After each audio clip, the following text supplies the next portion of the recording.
So, I think you're wrong. Really powerful words.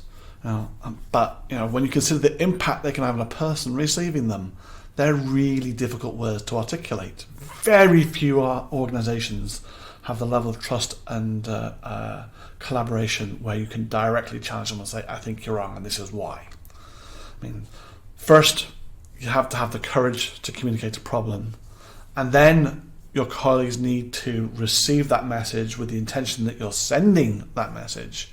Why are you telling me there's a problem? And if you tell it to my face, I think you're wrong, no matter how politely you tell me, quite likely you're going to get an emotional response, get a reaction. That's because at a basic level, when we are challenged, our cognitive dissonance or biases kick in. And actually, in my opinion, this is one of the number one killers of team trust. But a lot of people ask me, well, what the heck is it? Well, actually, it's that uncomfortable feeling when someone has a difference of opinion.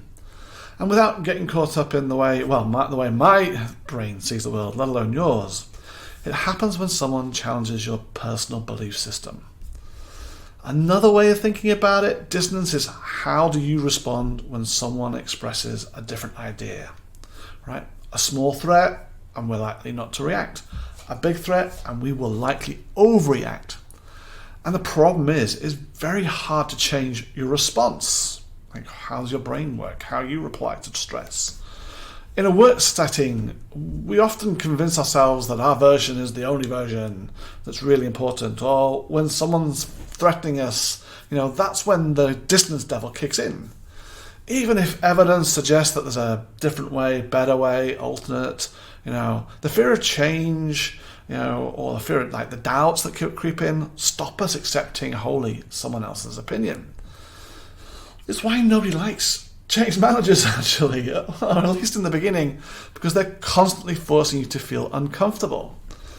It's definitely one of the main contributors to the cause of conflict within offices. Office politics, protectionism, silo mentality. If you don't have the mechanism to break down these behaviors, likely your office will struggle to change. I think the first part of the equation, does your organization want to change? If you don't have the interest or need to embrace it, you just won't. Your corporate belief system can't handle it, and very hard decisions that need to be made with transformation and change just don't get made. The second part of it is that once you have adopted the methodology, handling change needs to become a skill, so that your teams learn to live with that level of uncertainty, and so that they can adopt it as a practice. And this is where Fix PDQ is going to help you. We're building processes and questions within the task management frameworks that ask you uncomfortable questions so that you can align, so that you can break down your barriers, so that when the point where you need to have a meaningful conversation, we've prepared you to get over the first reaction and had a chance to consider the issue and basically start solving problems together. If you're interested in getting involved as a beta partner or discovering how Fix PDQ can help you deliver work more effectively, I would love to hear from you.